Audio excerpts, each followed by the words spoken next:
If you have to pick up the phone and call somebody after you've been triggered or going through negative emotions, if you have to run your big and small decisions, even like what picture you should post on Instagram next, by somebody, if you struggle with rejection and your emotions are affected by other people's opinions of you, then you especially need to watch this video.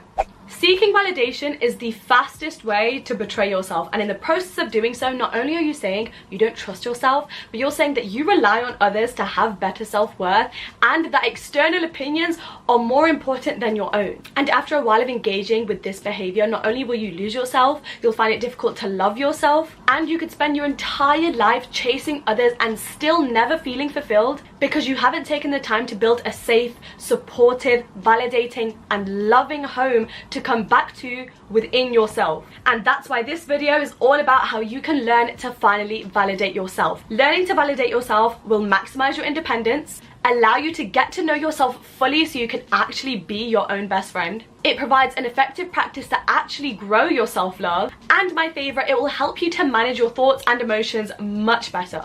As always, I'll leave the video chapters on the side of the screen so you can get to know the structure of this video, and also make sure you follow my Instagram because every single week before I record a YouTube video, I always put out Q&A on the topic of that YouTube video so you guys can let me know any questions or queries you have on the topic of that week's video that you want me to touch on. And I've looked through all of your answers and I've incorporated some of those questions throughout this video to help as many of you as I possibly can. Let's get to the root of this, because once you understand fully where it's coming from, you can work back from it effectively. Seeking validation is a very common thing, but it looks different in every single person, and this is because there are 5 types of validation. You can seek romantic/male validation, social media validation like likes, followers, etc. Community validation, this is what I like to call like popularity validation, wanting to be accepted by other people, the cool kids, friends, etc. Familial validation, this is when you'll bend over backwards to do anything that will make your family proud, even if it's not actually very self-serving to you. You'll allow family members or parents to overstep your boundaries because you just want them to accept and love you. And finally, academic validation, when you attach your worth to grades and achievements and success. The reason people seek validation is because they are placing their self-concept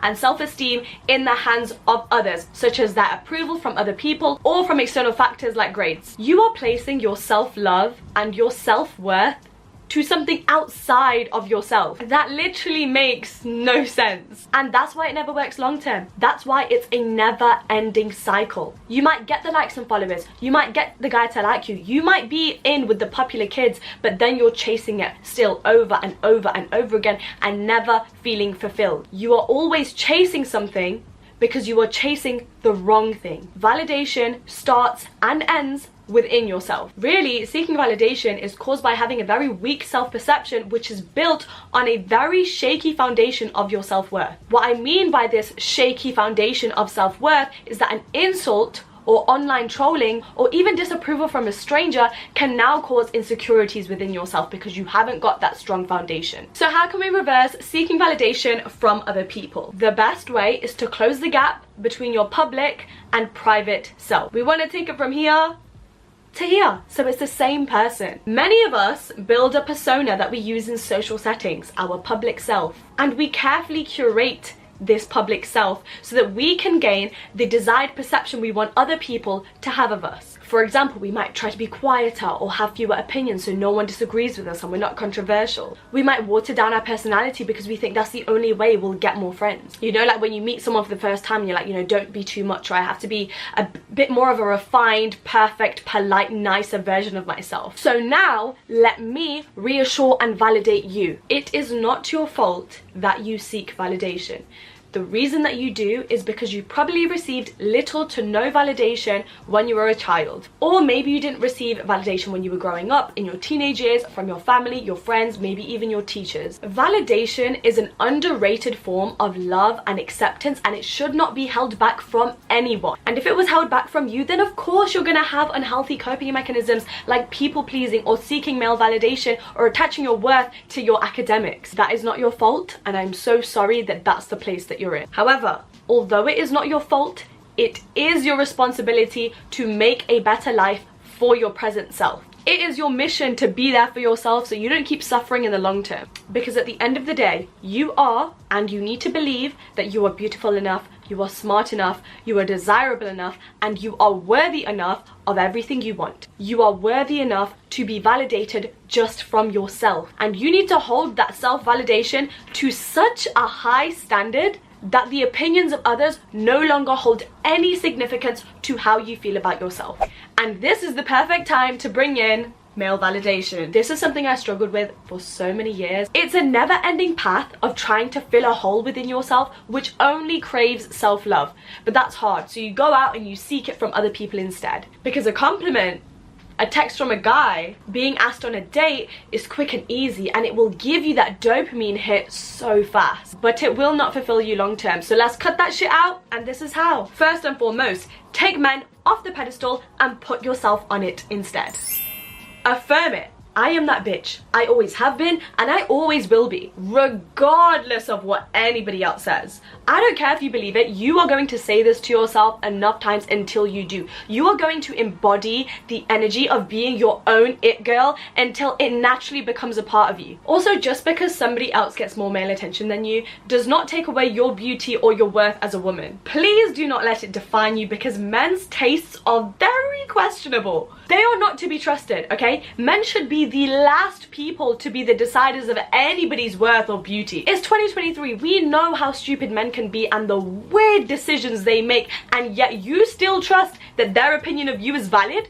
What? Next, figure out your attachment style. If you are seeking male validation, then chances are you have some attachment issues. You could have an avoidant or an anxious attachment. Take a free test online, learn what it is, and then work back from it. Read your books, take online courses, join therapy if you have to. It is very possible, and I say this from experience because I used to be an avoidant and now I am secure. Majority of my issues around male validation came around because I was an avoidant, because I loved flirting and being a serial dater. I also had a lot of internal insecurities, so I was placing my worth in the hands of men. So by working on my attachment issues, working on how to master detachment, and working on my insecurities, I was good as new. The next step is my favorite, and this is take a male detox. 3 months, for 6 months, for a year, do not date. No talking stages, no hooking up, no flirting. Just loving your solitude, finding community, supportive friends, hobbies, building up your dream life. After spending a year alone and not engaging in trying to impress men,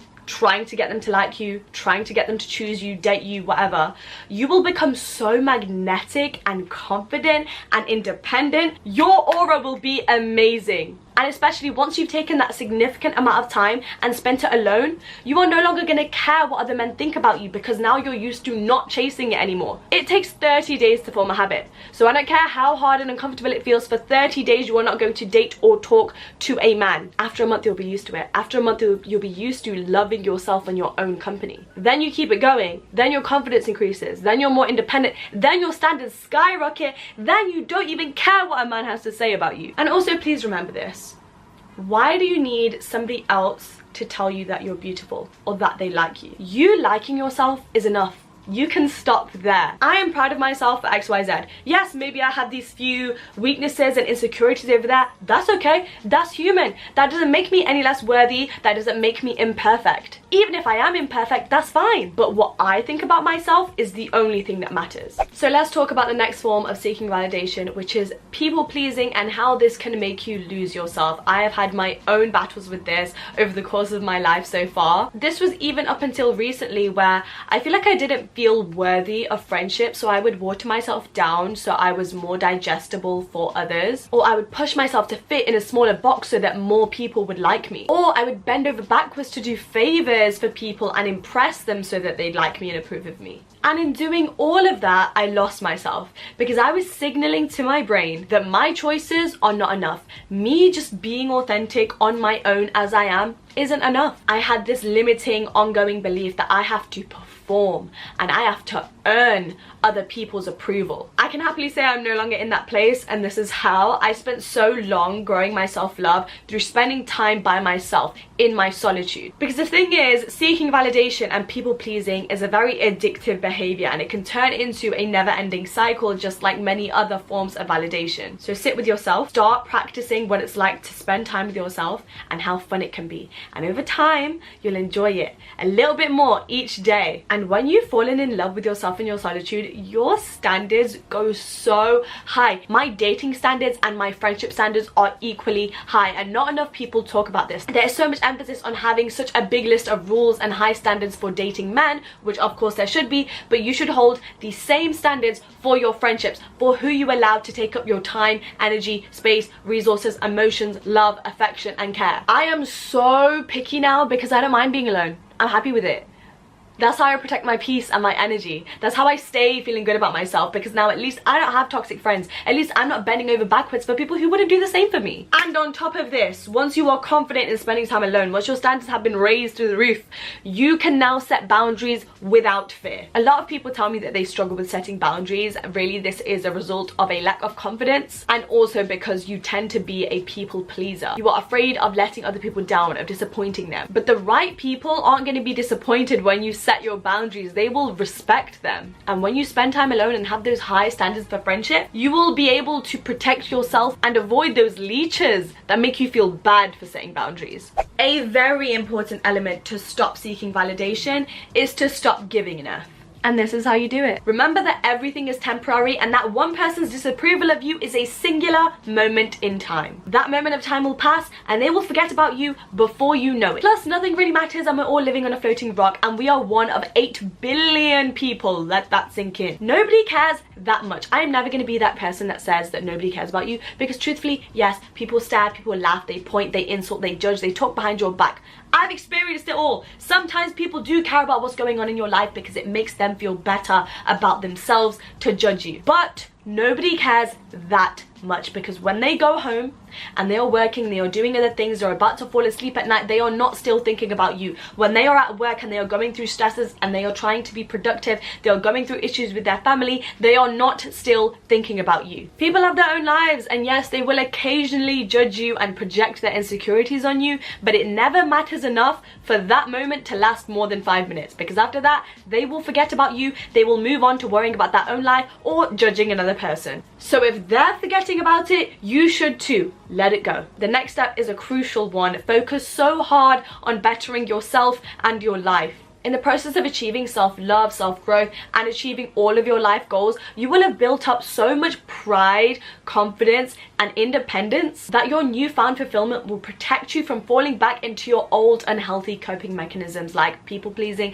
and seeking validation. And this is the way you can stop second-guessing yourself in social settings, overthinking about things, chasing people. You need to invest your time and energy into something useful that will give you a great output in your own life, like setting up a business, or putting more time into your hobbies, or joining a like-minded community of people. That's so you have something to put your time, energy, and emotions into, and that way when the smaller stuff comes up, like when somebody disapproves of you or is judging you or talking behind your back, you literally won't be able to overreact or spend so much time thinking about it or even being upset about it, because you are so preoccupied with how great you've made your life and all of the amazing things you get to do every single day. Your brain should be too full of your own passions and your mission in life that what anybody else has to say would never affect you, because you're too focused on yourself. Lastly, I want to say the fastest way to stop giving an F is to remember rejection is normal, losing people is normal, and outgrowing people is normal. Oh, they cut you off,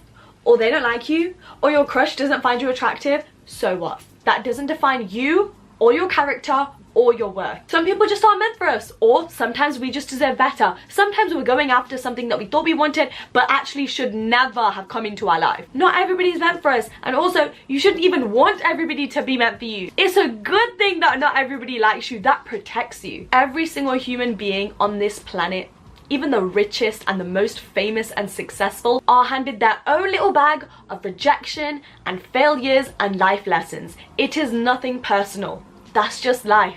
You are going to stop seeking validation by becoming secure in yourself and growing your self-worth. And this is going to come about from you building up your self-schema. Yes, that's right. I'm bringing psychology up in here. So what is self-schema? Self-schema is all about your self-image. It's about how you define yourself according to your personality traits, your behaviors, maybe even your physical traits. Every single person on this planet has a certain set of beliefs that contributes to their self-schema, to their self-image. You have to do everything in your power to build up a positive self-schema so that you are no longer seeking validation from others. Having a solid self-worth will prevent you from seeking external validation. So how do we do this? Identify your favorite parts of yourself. Really journey inwards to acknowledge how great of a person you are. All of the things, all of the qualities, things that you've done, achievements, just who you are as a person that makes you so effing amazing. Automatically, this will start helping you look at yourself in a positive light. And then after this, you are going to write down all of the negative perceptions you have of yourself. Once you have a list of your negative self-beliefs, you are then going to prove every single one of them wrong. And of course, I'm going to give you an example. So let's bring back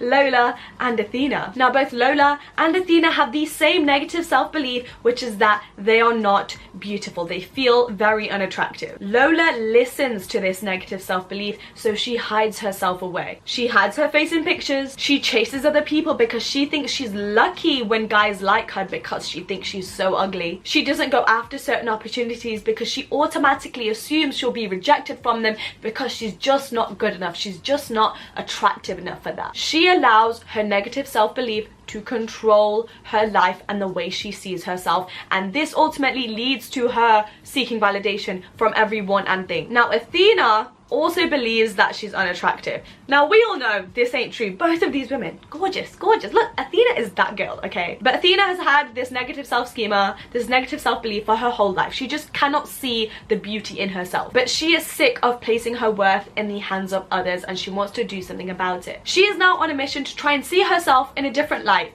a much better, more secure light. So she starts experimenting. Which haircut suits her face shape the best? Which makeup products actually help effectively accentuate the great facial features she already has? She treats herself and buys herself a whole new wardrobe because playing with clothes is going to help her start stepping into her confidence. And when you do little things like playing around with hair, makeup, clothes, they provide that first step into confidence. And over time, once you've taken the first step, you can build yourself up to eventually feel confidence without having those things, without having the best outfit on or having your makeup done. And I speak from experience. Once she's experimented, she's got a new look, she's feeling a little bit better about herself. She locks herself in her bedroom and she decides to put on a little photo shoot of herself. She experiments with different lighting and angles. She really learns her face, what her favorite features are of her face and body. And she has fun with it. She experiments, she tries on a bunch of different clothes, she does some crazy things with her hair, she takes a bunch of photos of herself. And in doing so, she starts to see the beauty within herself. Lola and Athena are both stunning in their own different ways. The difference is Lola decided to listen to her negative self-belief and decided to live her life according to it. Athena wanted to prove that negative self-belief wrong. So she put on a photo shoot, she tried doing some different things, she experimented with her appearance because she was bored with it. She didn't like it. She thought, yes, I'll change it up. And that's what aided her seeing her appearance in a different light. Now she feels comfortable when somebody wants to take a picture of her. Now she started building up the confidence to wear out her favorite outfits in public and not want to blend into the crowd because she doesn't want to be seen. And my last point for this chapter is to look at who you are as your current self and nothing else. Start looking at yourself as the person you are now. Start acting like this morning when you woke up, that was the first day of your life, because I did this a lot. For years, even at 20, 21 years old, I was still viewing myself through the lens of who I was as my 15-year-old self, who was very awkward and nerdy and insecure, and she had a really bad self-perception. She had a bunch of negative self-beliefs that like no one would like her, boys wouldn't like her, she wasn't desirable or attractive. So even when I was 20 and I had my little glow up and I had done a bunch of other things to help grow my confidence, I was still looking at myself like I was my awkward 15-year-old self. But that's not true. I have grown, I have newfound wisdom, intelligence, beauty. I'm a whole different person. That's the beauty of self-growth. So the way to start seeing yourself as your current version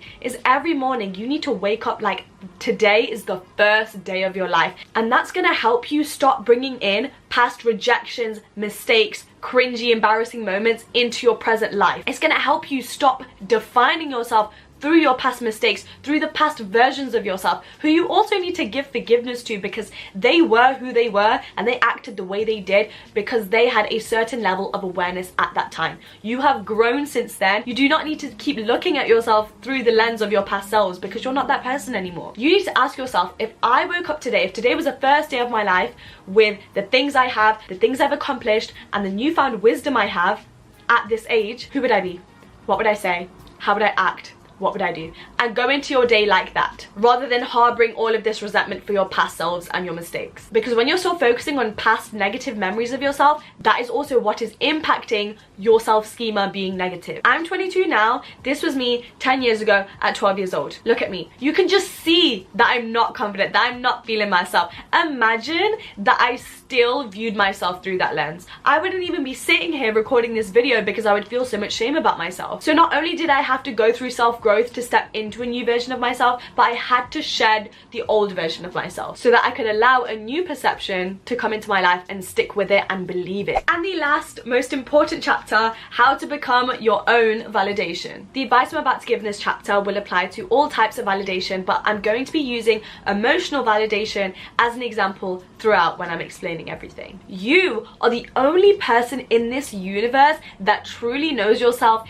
inside and out. Not your parents, not your siblings, not your childhood best friend. Every single person in your life has a different perception of you. Your parents see you in a different light from your siblings, from your best friends, from your partner. Only you know your full life journey, your inner thoughts, your inner dialogue, and no one else's knowledge of you, no matter how long they have known you, could ever compare. Therefore, other people could never ever accurately validate you, because people's opinions and perceptions of you are based on their own life journey, their own mindset, their own upbringing, trauma, projections. Their opinions have nothing to do with you and everything to do with them, which means their validation of you isn't even real. Other people are incapable of validating you because they don't have all the facts. The only person that does have all the facts is you, which means you are the only person that can validate yourself. And this links to emotional validation. For example, if you're really upset, you're going through it, something has happened, and you're explaining to someone why you're upset and what the situation is, and their response to you is that you're overreacting, you should just get over it, or be positive, it's not that big of a deal, other people have it worse off. Like, I'm sorry, are you going through the same thoughts, emotions, and internal dialogue as me right now? No? Right, so shut up. So you see, other people's brains and emotions aren't wired in the same way as ours. So what affects us might not affect them in the same way. That doesn't make our emotions any less valid. They might have a completely different approach to the situation based on their own upbringing and mindset in comparison to us. Therefore, that does not put them in a valid position to validate you and what you should do. You need to do what's right for you, and only you can be the true judge of that. Other people's opinions of you does not lessen how bad your situation is. If it hurts, your pain is valid. If it's affecting your emotions and making you feel weird, if you are feeling affected by it, your pain is valid. You do not need someone else to validate your allowance to express your negative emotions, whether that be sadness, anger, whatever. This is why self-validation is so important, and this is how you do it. I want you to take a break from calling someone, going to a family member or friend immediately after you feel triggered or angered by someone, or you're upset about something. Because when that's your first course of action, that's you seeking validation for the way you're feeling from other people. It is absolutely okay to go to family and friends for help, but sometimes try and be there for yourself. So when you take this break from running to somebody else for help, you're gonna start practicing dealing with and accepting your own emotions. And then you're going to either journal or video. I personally video. Now, everybody knows the great importance of writing down your feelings, journaling, all of that. I'm a big advocate for that. Personally, what I've started to do is hit record when I'm feeling sad. I literally get my phone out, record a video, even if I'm like crying, I'm super angry, my emotions are very high. Instead of calling somebody, I'll press record and I'll just talk to myself in this camera as if I'm having a conversation with somebody, and I can be completely authentic and unfiltered and waffle on for as long as I can because I'm actually in private. And instantly the weight of that bad situation has been relieved because I've released it, I've said it out loud. That's allowed me to process it. Plus, having this full-on conversation with yourself will also allow you to understand yourself and the situation and your emotions much better. Once I've recorded this video, I'm very aware of how I'm feeling. Maybe my emotions are still a little bit high. I'm gonna think about what I would wish somebody else would say to me. If I was to call up a family member or friend and tell them what was going on in this situation, what would I hope to hear from them? And then whatever I would hope to hear, I'm gonna say that back to myself because that is what I deserve. Whatever validation you're seeking from somebody else, whatever sentence you wish they would say to you, Say it to yourself. It's as easy as that, you know? So I see you, I accept you. It makes sense why you're upset about this thing. You are not overreacting. You are not a bad person for feeling this way. You are human. It is okay to also go through the negative spectrum of emotions. You are fully in your right to feel upset about this or be a bit off, moody or down. You did not deserve that treatment from that person. I'm here for you. We'll get through this. We'll resolve this issue. It will be better. But for now, if you need to feel your feelings and be angry, cry, get it out of your system, that is completely okay, and you are within your right to do that. In fact, that is a very healthy expression of your emotions, to be able to deal and process with the situation and then move on from it. Sometimes it's hard for us to empathize with ourselves, so if you're going through that, maybe you're beating yourself up about responding to a certain situation in the way that you did, act like your friend actually went through that. Better yet, look at yourself through the lens of your inner child. Instantly, you will have so much more compassion for yourself, and you'll treat yourself with much more kindness, which is the key to validating yourself, being there for yourself, and stop placing your worth and expectations in the hands of others. You can just be there for yourself, and that be enough, without seeking the approval of everybody else. And that brings us to the end of this video. I hope you guys enjoyed this video and learned something new. If you did and it helped you out, make sure you comment down below and like this video and subscribe, because I'm just churning out videos on YouTube right now and I'm loving it. Make sure you check out the description because it has all of my social links, and don't forget to follow me on Instagram, which is linked in the description, where I post on my stories little question boxes so you can have your say on what you want me to talk about in my weekly videos. So I'll see you in the next one. Thank you so much for watching and being here. I appreciate you. Bye.